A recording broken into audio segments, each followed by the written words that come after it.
बिल्कुल भारत के अंदर जो चीजें देख रहे हैं, मैं एक छोटी सी मिसाल जैसा देना चाहूंगा कि आज सुबह मैंने कुछ पढ़ रहा था आर्टिकल, तो मुझे पता चला 109 स्पेस स्टार्टअप्स है यहाँ पे प्राइवेट इंडस्ट्री की तरफ से, 109 स्पेस स्टार्टअप्स। फिर उसके बाद आप देख रहे हैं 1 लाख यहां से भारतीय सिटीजन इजराइल जा रहे हैं काम करने के लिए, वो फलस्तीनियों को रिप्लेस करेंगे। लेकिन उसके साथ दूसरी चीज क्या होगी, इजराइल क्या है, स्टार्टअप टेक, जो टेक के स्टार्टअप है उनके वो बादशाह है। और उसके बाद यहाँ पे गूगल और उसके बाद हमारे जो माइक्रोसॉफ्ट के जो सीईओ हैं वो पहले ही डिटरमिन एक अपनी वो दे चुके हैं commitment to produce 100,000 artificial intelligence specialist. और आज भी मैं आपको हमेशा ये कहता हूं, अमेरिका भारत का सबसे बड़ा टूल जो है वो इंडियन इंस्टीट्यूट ऑफ टेक्नोलॉजी है, और आज वो सर चढ़ के बोल रहा है। और उसके साथ दूसरी चीज क्या है, इनकी monopoly on the IT industry.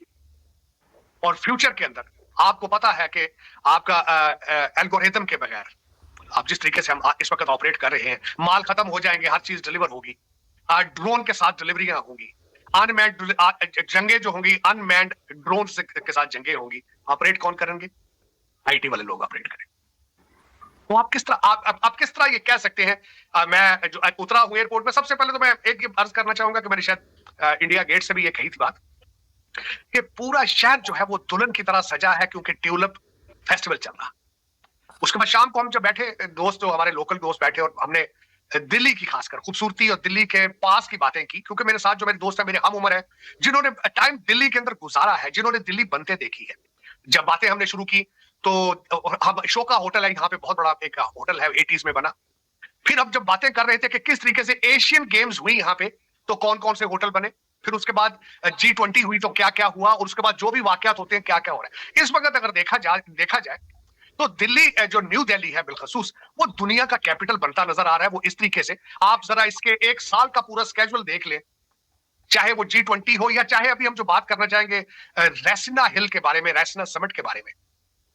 और ये एवरेज हो चुका है कि 15-15 फॉरेन मिनिस्टर आ रहे हैं, 20-20 यहाँ पे। आप उस बात को छोड़े चीमा साहब, एक तो चले गवर्नमेंट की इन्वॉल्वमेंट को छोड़े, यहां अंबानी साहब के बच्चे की शादी हो रही है हफ्ते बाद जमन नगर के अंदर, वहां पे एक नया एयरपोर्ट बना दिया गया है सिर्फ उस शादी की वजह से। और वहां पे कौन कौन रहा है, उसमें जुकरबर्ग आ रहा है, उसमें कतर का सदर आ रहा है, उसके अंदर माइक्रोसॉफ्ट का सीईओ आ रहा है, उसमें डोनाल्ड ट्रंप की लड़की इवांका आ रही है। तो ये सारी चीजें जब आप देखते हैं, और उसके बाद एक और चले उससे आगे चलते हैं, इस वक्त नेवल एक्सरसाइज हो रही है श्रीलंका की, मालदीव की, और ऑब्जर्वर है बांग्लादेश है साथ, उसके नेवल एक्सरसाइज हो रही है इस वक्त उनकी। और चीमा साहब दर हकीकत ये एक दिन में सफर तो जाहिर नहीं हुआ, उसके पीछे एक पूरी हिस्ट्री मौजूद है। इसमें कई प्राइम मिनिस्टर्स की कमिटमेंट्स जो है मौजूद है, आप बिल्कुल उनको डिनाई नहीं कर सकते। मनमोहन सिंह, डॉक्टर मनमोहन सिंह जो कि इकोनॉमिस्ट थे, उनका रोल नहीं निकाला जा सकता इसमें से। वाजपेयी साहब का रोल इसमें से नहीं निकाला जा सकता। इसमें कई ऐसे थे प्राइम मिनिस्टर जो कि नेशनलिस्ट थे। मोदी साहब is not the only nationalist person to begin with, he has gone to the extreme, he has taken to the youth and agenda to the next level. लेकिन पिछले लोग भी जो थे वो भागकर लंदन जाके नहीं बैठे, वो यही बैठे। उनके ऊपर करप्शन की स्टोरियां मौजूद नहीं है। उन्होंने अपने स्केड्यूल नहीं बनाया कि 3 साल तुम लूट लो, 2 साल हम लूट लेंगे। वहां यहां नहीं इस तरह का हुआ काम।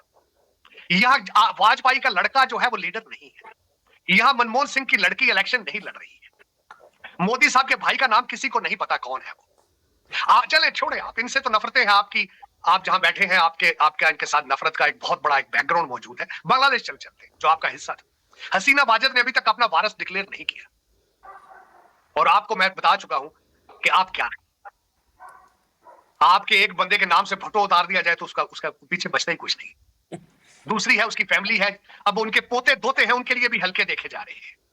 एक मुर्शद जेल के अंदर बैठा है, उसकी बहनें 2 हैं, वो अब सियासत में आ चुकी है। हलीमा बाजी जो है वो मुसलसल सियासी बयान भी दाग रही है, जर्नलिस्टों की बेइज्जतियां भी कर रही है, सब कुछ हो रहा है। क्या वजह? आप अकल के इतने सारे आपकी अकल बिल्कुल बंद हो चुकी कि this is not how the world operates, this is not the world move on goes on. फिर आपके साइंस और इंग्लिश और मैथ के साथ दुश्मनी, नफरतें। फिर आपसे जब बात की जाए तो मजहब का तड़का लगा के आप 6वीं सदी का खुलफाए राशिदीन के दौर के ख्वाब देखना शुरू कर देते हैं आप। हालांकि इस्लाम आपके लिए फॉरेन रिलीजन है, आपने उसको समझने की कोशिश नहीं की। इस्लाम है क्या?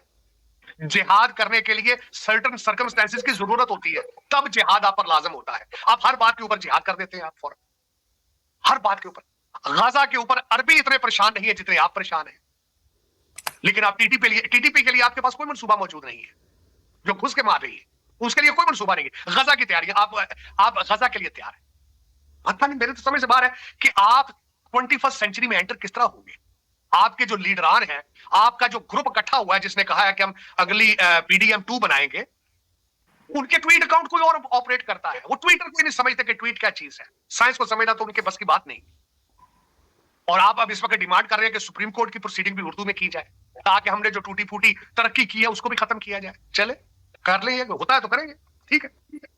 लेकिन आज चीमा साहब, मैं खास बिलखसूस जब मैं यहाँ लैंड किया तो उस वक्त रैसना स्टेट समिट हो रही थी। उसके बारे में मैं थोड़ा सा, मैं खुद भी अब स्टूडेंट माई सेल्फ, उसकी नवी समिट हुई है यहाँ पे, और उसके लिए थीम उनका था चतरंगा, उसका उन्होंने नाम रखा था क्योंकि 4 उनके ऑब्जेक्टिव थे। और सबसे बड़ी बात जो मुझे पता चली है चीमा साहब कि this is bipartisan non profit organisation, is not और organisation, is a think tank, bipartisan think tank. और यूथ है इसको, जो इसको लीड करती है, राहुल बैनर्जी उसका उसके फाउंडर है, इज अ यंग मैन।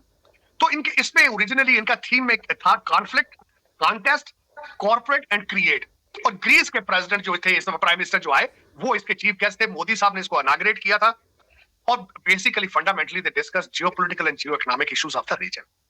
2 चीजें इसमें से जो मुझे सबसे ज्यादा इसमें इंटरेस्टिंग लगी। इंटरेस्टिंग तो मेरे लिए पिछले दिनों में चीमा साहब, जब तकरीबन हफ्ता 10 दिन मेरी तबीयत भी ठीक नहीं थी, जिस वजह से हम शो नहीं कर सके। उसमें बल्कि किसी वक्त हम डिस्कस करेंगे। म्यूनिख सिक्योरिटी जो कॉन्फ्रेंस थी म्यूनिख के अंदर हुई है, वो हम डिस्कस नहीं कर पाए, लेकिन मैं उसको वहां से ऑब्जर्व करता रहा हूँ। बिलखसूस डॉक्टर जयशंकर साहब जब बैठे टोनी ब्लिंकन के साथ, और जर्मनी की फॉरेन मिनिस्टर के साथ जब बैठे, और उनसे रशिया के रिलेशनशिप के बारे में क्वेश्चन वहां भी किया गया था। और उन्होंने, मैं आई एम सरप्राइज इसलिए था to see the confidence of doctor Jaishankar sitting next to Tony Blinken. और उन्होंने जो उस पे जवाब दिए हैं रशिया के हवाले से और गाजा के हवाले से, अब और उन्होंने बिल्कुल, उन्होंने जो लफ्ज शुरू किया था, जो कि मीडिया ने भी बहुत पिक किया, कि world need to appreciate my intellect और उनकी स्ट्रेंथ। अब उसमें उन्होंने बिल्कुल बिलखसूस इसी रेसिना समिट के क्लोजिंग के ऊपर भी जाके डॉक्टर जयशंकर साहब ने यही बात की थी। उन्होंने बात की है कि it makes sense to give Russia multiple options. और उन्होंने बिलखसूस ये बात की है रशिया चाइना टाइज के हवाले से। और बिल्कुल मैं बिल्कुल एग्री करूंगा कि रशिया के पास ऑप्शंस होने चाहिए इस वक्त। इस तरह जिस तरीके से आज हमारे जो बीमार सदर हैं बाइडेन साहब, उन्होंने फिर दोबारा, एक तो वहां जो वो उनका अपोजिशन लीडर था जिसको कहा जाता, कुछ लोग कहते हैं मारा गया है, कुछ कहते हैं कत्ल किया गया, उसकी बीवी और बच्ची को साथ लेकर बैठे थे, बाहर निकले हैं, तो उन्होंने कहा कि हम रशिया के ऊपर मजीद सैंक्शंस लगाएंगे जो पहले भी काम नहीं कर रही। दूसरी तरफ 71 ईयर्स ओल्ड पुतिन जो है, उन्होंने एक एटॉमिक बॉम्ब कैरियर फाइटर जहाज के अंदर 30 मिनट की उन्होंने उसके अंदर कॉकपिट में ट्रेवल किया है। अब उसका लोग तो कहते हैं जी कंपैरिजन तो होगा, 2 सुपर पावर्स हैं, उनके 2 लोगों के बारे में देखा तो जाएगा कि इनकी फिजिकल स्ट्रेंथ या इनकी मेंटल स्ट्रेंथ क्या है। वेस्ट हमेशा प्रोपेगेंडा करता है कि पुतिन इज डाइंग। आज मैं जब उसके बारे में आर्टिकल पढ़ रहा था, तो उस फाइटर जेट के अंदर ट्रेवल करने के लिए you have to be physically fit, your heart has to be pumping the right amount of oxygen to your body, otherwise you can not travel in it. उसमें वो 30 मिनट ट्रैवल किया है versus मेरे बुजुर्ग रहनुमा जो है, जो वो जहाज की सीढ़ियां नहीं चढ़ सकते, तो उनको पकड़ कर ले जाना पड़ता है, पकड़ के उतार स्टेज पे ले जाए, उन्हें पता ही नहीं चलता उतरना किस तरह है। तो इस वक्त मैं समझता हूं कि डॉक्टर जयशंकर साहब ने बिल्कुल सही कहा है कि, और दूसरा बिल्कुल उसके साथ उन्होंने एक और भी स्टेटमेंट दी है रशिया के हवाले से, जो कि उससे भी ज्यादा जबरदस्त है। उन्होंने कहा कि we have stable and friendly relationship with Russia. बल्कि कल परसों भी हम जब यहाँ पे हम कुछ दोस्त बैठे थे, तो भारत और रशिया के रिलेशनशिप को जब डिस्कस किया गया है, तो भारत और रशिया के रिलेशनशिप को एक दिन के नहीं है, उसकी तो बहुत बड़ी एक हिस्ट्री मौजूद है। और मेरे ख्याल में यहाँ भी सुनने में ये भी आ रहा है कि भारत और China they are talking about it, उनकी भी मुलाकातें भी हो रही हैं, बातें भी हो रही हैं, बैकडोर चैनल भी यूज हो रहे हैं, जिसमें मुझे तशवीश ये है कि आपकी हिमालय से ऊपर जो दोस्ती है, अगर बल्कि उसका रिजल्ट निकल चुका है कि बॉर्डर के ऊपर फ्लैग ऑपरेशन जो है वो भी हो चुका है। अगर भारत ने रिलेशनशिप चाइना के साथ ठीक कर लिए, तो फिर आप चाइना को क्या बेचा करेंगे आप? वैसे तो आप आजकल कैंप छोड़ चुके हैं, चाइना का कैंप छोड़ चुके हैं आप, तो बल्कि आप मेरे ख्याल में तो कह चुके होंगे कि आप अपनी सड़कें उठा के ले जाना चाहते हैं तो चाइना वापस ले जाए, हमें नहीं चाहिए सी बैक, क्योंकि you have completely gone to the American camp. $6 billion जो IMF से आपने मांगा है, हो सकता है वो आपको $7 बिलियन दे दें, ये भी पॉसिबिलिटी, क्योंकि आपने जो उनको कमिटमेंट्स दी है, they are happy with you, you are happy with them. अब देखें, अब वो 6 बिलियन जो आ रहा है उसके बारे में भी लोगों ने बातें करनी शुरू कर दी है। आपने 26 जो कंडीशंस थी, जो अभी आखिरी किस्त आपने आईएमएफ से लेनी थी, 26 कंडीशंस में से 25 कंडीशंस आपने उनकी एक्सेप्ट करके दे दी है। 26 का आपने वादा, ये 26वीं कंडीशन का वादा आपने ये किया है कि जो ही नेशनल असेंबली बैठती जाएगी वो 26वीं कंडीशन भी आपकी पूरी कर दी जाएगी। और 6 बिलियन आपने अभी तक पैकेज उनको दिया तो नहीं है, लेकिन आपकी तरफ से भी ख्वाहिश का इजहार है और वो भी राजी है दूसरी तरफ से भी देने वाले। लेकिन मुझे ये समझ नहीं आ रही कि किसी इंसान के मुंह से ये नहीं सुना गया कि 6 बिलियन डॉलर का होगा क्या, ये कहां जाएगा ये। कुछ लोग दबे लफ्जों में खुद ही मेरे जैसे लोग जो जवाब दे लेते, खुद ही सवाल करके जवाब दे लेते हैं, वो तो ये कह रहे हैं क्योंकि मार्च के अंदर आपने बहुत ज्यादा 25-26 बिलियन डॉलर की किस्तें देनी है लोन की, शायद उसमें इस्तेमाल होगा। लेकिन कुछ मेरे जैसे लोग ये भी कहते हैं कि शायद लंदन और टोरंटो के अंदर आपकी रूलिंग एलीट के जो 5,000 लोग हैं, शायद वो अपनी प्रॉपर्टियां फिर दोबारा या पुरानी प्रॉपर्टियां ठीक करेंगे या नई प्रॉपर्टियां खरीदेंगे, बाजार लगेगा दोबारा। लेकिन किसी भी शख्स के मुंह से ये नहीं निकल रहा पाकिस्तान की तरफ से कि 6 बिलियन का तो कह दिया कि हम 6 बिलियन का पैकेज लेंगे आईएमएफ से, क्यों लेंगे ये बताने की ना ख्वाहिश है ना जरूरत समझते हैं वो, क्योंकि एक लेबर कैंप मौजूद है, 250 मिलियन लोग उस लेबर कैंप के अंदर कैद हैं और सिर्फ 5,000 लोगों के खर्चे लंदन और टोरंटो में वो पूरे कर रहे हैं। और दुख के साथ मैं जहां बैठा हूं, चीमा साहब, मैं जहां बैठा हूं यहां से 150 मील के फासले पे मेरी मादरे मिलत है और सिसक सिसक की एड़ियां रगड़ रगड़ के मिनते लेकर के दुनिया सारी से खैरात मांग मांग के चल रही है।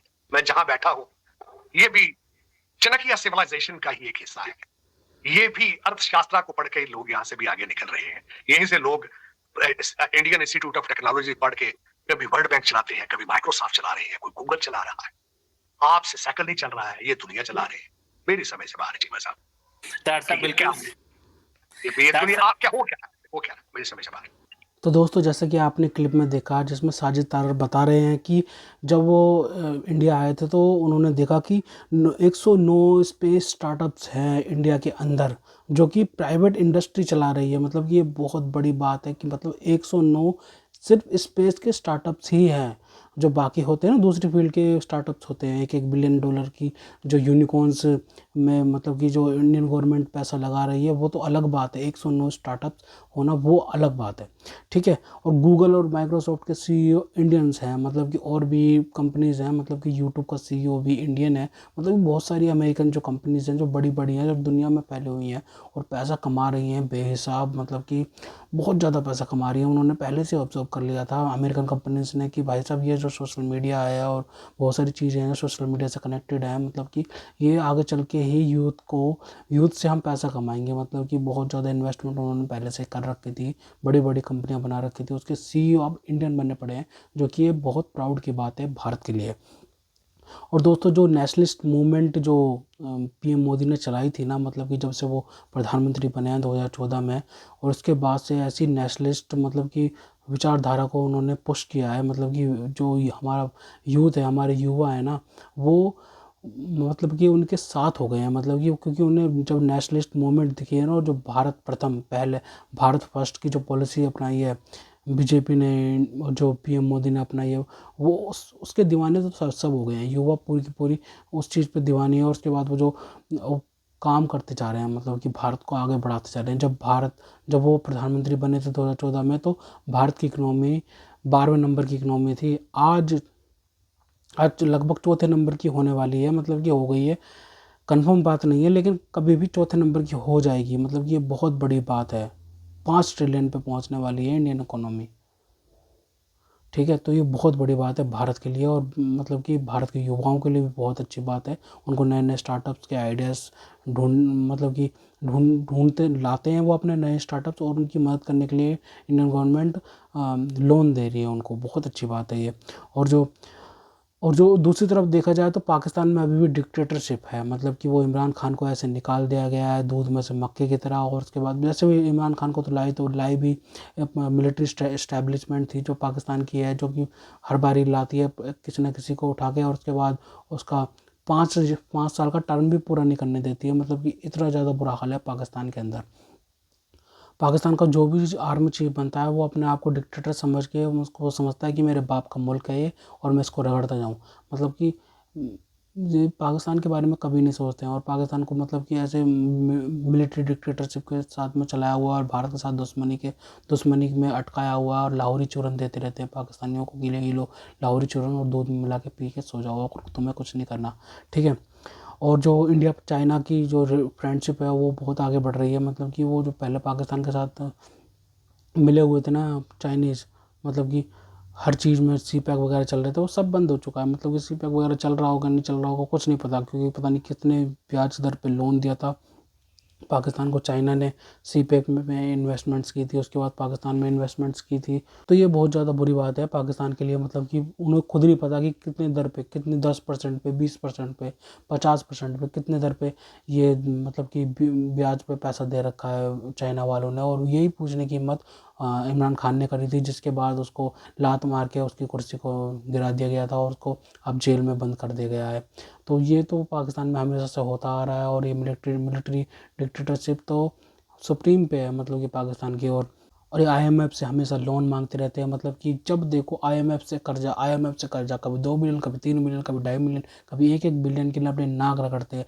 आईएमएफ अपनी शर्तें मनवाता रहता है पाकिस्तान से, मतलब कि ये करो, इतनी सब्सिडी मत दो, इतनी रियायत मत दो उनको, आवाम को ये पीसो, आवाम को पीसते रहो, मतलब वो मेहनत करते रहेंगे बेचारे, उनको पीसते रहो, मतलब कि उनको दिहाड़ी भी नहीं मिलेगी, पूरी की पूरी सब्सिडी भी नहीं मिलेगी, सारा का सारा आईएमएफ खा जाता है सबका सबको। मतलब कि जो पाकिस्तान कुछ कमाता है ना साल भर में, वो आधे से ज़्यादा तो वो आईएमएफ लेके चला जाता है, और बचता जो 20% जो बचता है ना, वो पता है क्या करते हैं पाकिस्तानी, वो डिफेंस में डालते हैं, डिफेंस में डाल के फिर मौज करते हैं। डिफेंस में कुछ मतलब कि 15% डिफेंस में डाल दी, 5% से अपनी मौज मस्ती करते हैं। प्राइम मिनिस्टर, जो मिनिस्टर हैं, अपोजिशन है, मतलब कि सब मिल बांट के खाते हैं। मतलब कि बहुत ज़्यादा बुरा हाल है पाकिस्तान के अंदर, मतलब कि पाकिस्तान की तरक्की पे, डेवलपमेंट में तो पैसा लगता ही नहीं है, डेवलपमेंट में पैसा लगता ही नहीं है। आजकल तो जो पाकिस्तान का क्रिकेट बोर्ड है वहाँ से भी पैसा निकाला जाता है, क्योंकि पाकिस्तान क्रिकेट बोर्ड तो पैसा नहीं लेता ना पाकिस्तान से, वो तो सीधा आईसीसी से पैसा आता है ना उनका, तो